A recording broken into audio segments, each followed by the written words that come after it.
देवगांव एक छोटा सा गांव, लेकिन बहुत खूबसूरत, जहां हर कोई एक दूसरे को नाम से जानता था। उसी गांव के किनारे एक टूटी फूटी झोपड़ी में अर्जुन नाम का एक गरीब लड़का अपनी माँ के साथ रहता था। घर की हालत इतनी खराब थी कि कई बार 2 वक्त का खाना भी मुश्किल से मिल पाता था। लेकिन अर्जुन के चेहरे पर कभी हार मानने वाला भाव नहीं दिखता। उसकी माँ सरला गांव में लोगों के घरों में काम करके जैसे तैसे घर चलाती थी। लेकिन एक चीज थी जो उनकी गरीबी में भी अमीरी जैसा एहसास देती थी, और वो चीज थी सरला के हाथों की मटन बिरयानी। गांव में जब भी किसी के घर कोई खास मौका होता, लोग सरला से ही बिरयानी बनवाते, क्योंकि उसका स्वाद इतना लाजवाब था कि हर कोई उंगलियां चाटता रह जाता था। अर्जुन बचपन से ही अपनी माँ को ध्यान से देखता था, किस वक्त मसाले डालने हैं, कितना दम देना है, और सबसे खास उसमें वो प्यार जो हर दाने में महसूस होता था। एक दिन अर्जुन ने अपनी माँ से कहा, माँ, एक दिन मैं ऐसी बिरयानी बनाऊंगा कि पूरा शहर मेरे नाम से जानेगा। सरला मुस्कुराई, लेकिन उसकी आंखों में हल्की सी चिंता भी थी, क्योंकि वो जानती थी कि सपने देखना आसान है, लेकिन उन्हें पूरा करना बहुत मुश्किल। वक्त बीतता गया और हालात और खराब होते गए। एक दिन ऐसा भी आया जब घर में खाने के लिए कुछ नहीं था। तब अर्जुन ने अपनी माँ को पहली बार इतना कमजोर और टूटा हुआ देखा। उसी दिन उसने मन में ठान लिया कि अब वो कुछ करेगा।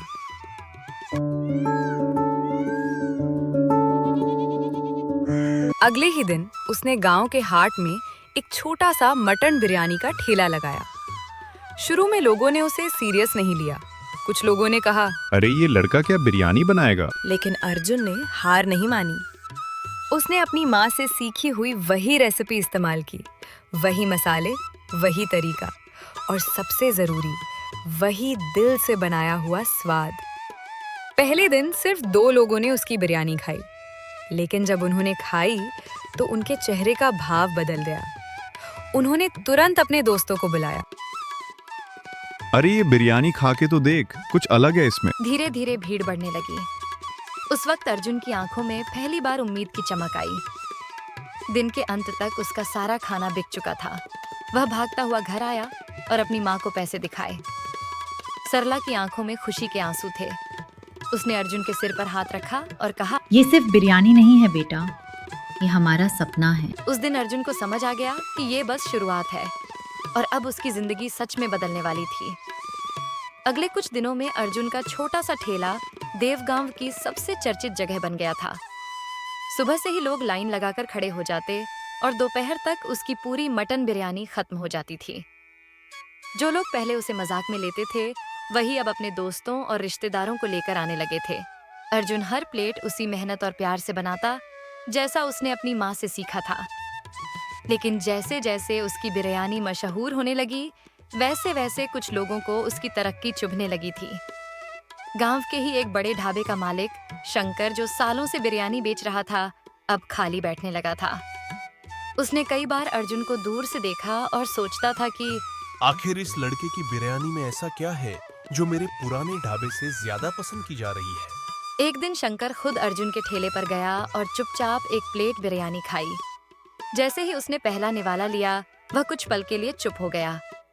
स्वाद सच में अलग था, लेकिन उसमें कोई महंगे मसाले या खास चीज नहीं थी। वह समझ नहीं पाया कि आखिर राज क्या है। उसने अर्जुन से पूछा, अर्जुन, तुम कौन से मसाले डालते हो? अर्जुन ने मुस्कुराकर वही जवाब दिया जो उसकी माँ उसे सिखाती थी। मसाले तो सबके पास होते हैं, फर्क बस नियत और मेहनत का होता है। यह सुनकर शंकर के मन में जलन और बढ़ गई। उसी रात उसने अपने 2 आदमियों को भेजा कि वो अर्जुन की रेसिपी का राज पता करें। अगले दिन जब अर्जुन अपना ठेला लगा रहा था, तब उसने देखा कि कुछ अजनबी लोग आसपास घूम रहे हैं, जैसे उस पर नजर रख रहे हों। अर्जुन को थोड़ा अजीब लगा, लेकिन उसने ध्यान नहीं दिया। शाम तक सब ठीक चलता रहा, लेकिन असली परेशानी तब शुरू हुई जब घर लौटकर उसने देखा कि उसकी माँ की तबीयत अचानक खराब हो गई थी। सरला को तेज बुखार था और वह बहुत कमजोर लग रही थी। अर्जुन घबरा गया, क्योंकि अब वही उसकी ताकत थी और उसी की वजह से उसका सपना आगे बढ़ रहा था। अगले दिन अर्जुन ठेला नहीं लगा पाया, और गांव में चर्चा फैल गई कि आज बिरयानी नहीं मिलेगी। लोग मायूस होने लगे, लेकिन अर्जुन के लिए उस समय सबसे जरूरी उसकी माँ थी। उसने दवाई का इंतजाम किया और पूरे दिन उसकी सेवा करता रहा। शाम को जब सरला की हालत थोड़ी संभाली तो उसने अर्जुन का हाथ पकड़कर धीरे से कहा, डर मत, ये रास्ता आसान नहीं है। लोग रोकेंगे, लेकिन तुझे रुकना नहीं है। अर्जुन की आंखों में आंसू आ गए, लेकिन उसी पल उसके अंदर एक नया हौसला जाग गया था। उसे अब समझ आ रहा था कि उसकी बिरयानी सिर्फ एक खाना नहीं, बल्कि उसकी पहचान बन चुकी है, और इस पहचान को बचाने के लिए उसे पहले से ज्यादा मजबूत बनना पड़ेगा। अगले कुछ दिनों में अर्जुन ने खुद को संभाल लिया और फिर से ठेला लगाना शुरू कर दिया। लेकिन अब सब कुछ पहले जैसा आसान नहीं था। उसकी माँ अभी भी पूरी तरह ठीक नहीं हुई थी, इसलिए अब उसे अकेले ही सब संभालना पड़ रहा था। सामान लाना, मसाले तैयार करना और वही खास स्वाद बनाए रखना। फिर भी उसने हार नहीं मानी। धीरे धीरे लोग फिर से आने लगे, लेकिन इस बार कुछ अजीब होने लगा। कई ग्राहक कहने लगे, आज स्वाद थोड़ा अलग है क्या? कुछ को पसंद आया, लेकिन कुछ पुराने ग्राहक चुपचाप बिना कुछ बोले चले गए। अर्जुन के दिल में डर बैठ गया। क्या वो अपनी माँ जैसा स्वाद नहीं ला पा रहा? उसी शाम उसने ध्यान से मसालों को देखा, चावल को परखा, सब कुछ वही था, फिर भी कुछ कमी थी। तभी उसकी नजर कोने में रखे उस पुराने डिब्बे पर पड़ी, जिसे उसकी माँ हमेशा खुद संभाल कर रखती थी। अर्जुन ने उसे खोला। अंदर एक छोटा सा कागज था, जिस पर उसकी माँ की लिखावट में कुछ लिखा था। बिरयानी का असली स्वाद मसालों में नहीं, सब्र में होता है, और उस इंसान के इरादे में जो उसे बनाता है। अर्जुन कुछ देर के लिए चुप हो गया। उसे समझ आ गया कि वो जल्दी जल्दी में वही चीज खो रहा था जो इस बिरयानी को खास बनाती थी।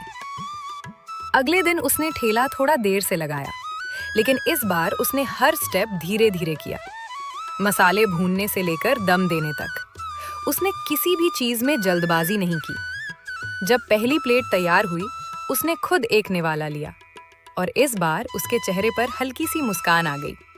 वही स्वाद वापस आ चुका था।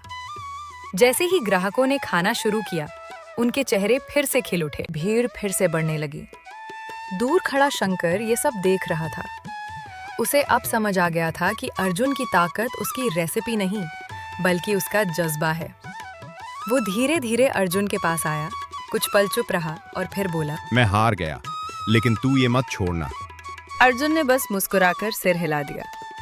उस दिन अर्जुन को पहली बार एहसास हुआ कि असली लड़ाई दूसरों से नहीं, खुद से होती है, और शायद अब वो जीतने लगा था। कुछ महीनों के भीतर अर्जुन की मटन बिरयानी सिर्फ देव गांव तक सीमित नहीं रही, बल्कि आसपास के शहरों में भी उसका नाम फैलने लगा।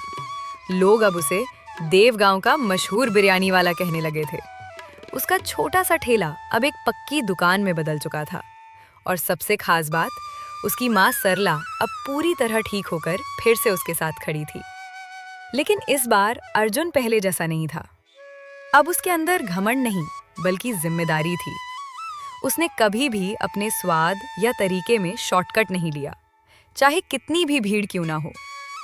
एक दिन शहर से एक बड़ा होटल मालिक उसकी दुकान पर आया और उसने अर्जुन को एक ऑफर दिया। मेरे होटल में आ जाओ, तुम्हें बड़ी सैलरी दूंगा, नाम भी मिलेगा और आराम भी। कुछ पल के लिए अर्जुन सोच में पड़ गया। ये वही मौका था जिसका उसने कभी सपना देखा था। लेकिन तभी उसकी नजर अपनी माँ पर पड़ी, जो चुपचाप खड़ी उसे देख रही थी। और फिर उसने अपनी छोटी सी दुकान की तरफ देखा, जहां हर ग्राहक उसके नाम से मुस्कुरा रहा था। अर्जुन ने धीरे से उस आदमी को मना कर दिया और कहा, मैं यहीं ठीक हूँ, क्योंकि ये सिर्फ काम नहीं, मेरी पहचान है। उस दिन गांव के लोगों ने पहली बार समझा कि अर्जुन की असली ताकत सिर्फ उसकी बिरयानी नहीं, बल्कि उसकी सोच है। समय के साथ उसने गांव के 2 और गरीब लड़कों को अपने साथ काम पर रखा और उन्हें भी वही सिखाया जो उसने अपनी माँ से सीखा था, ईमानदारी, सब्र और मेहनत। अब उसकी दुकान सिर्फ एक दुकान नहीं रही, बल्कि कई लोगों की उम्मीद बन गई थी। शाम को जब काम खत्म हुआ, अर्जुन अपनी माँ के पास बैठा और बोला, माँ, अब समझ आया, असली जीत पैसे में नहीं, बल्कि उस सुकून में है जो अपने दम पर कुछ बनाने में मिलता है। सरला ने मुस्कुराकर उसका सिर सहलाया और कहा, यही तो मैंने तुझे सिखाया था। उस दिन अर्जुन ने महसूस किया कि उसकी कहानी सिर्फ एक गरीब लड़के की सफलता नहीं, बल्कि एक ऐसी सीख है जो हर किसी को समझनी चाहिए। अगर इरादा सच्चा हो तो छोटी सी शुरुआत भी एक बड़ी पहचान बन सकती है।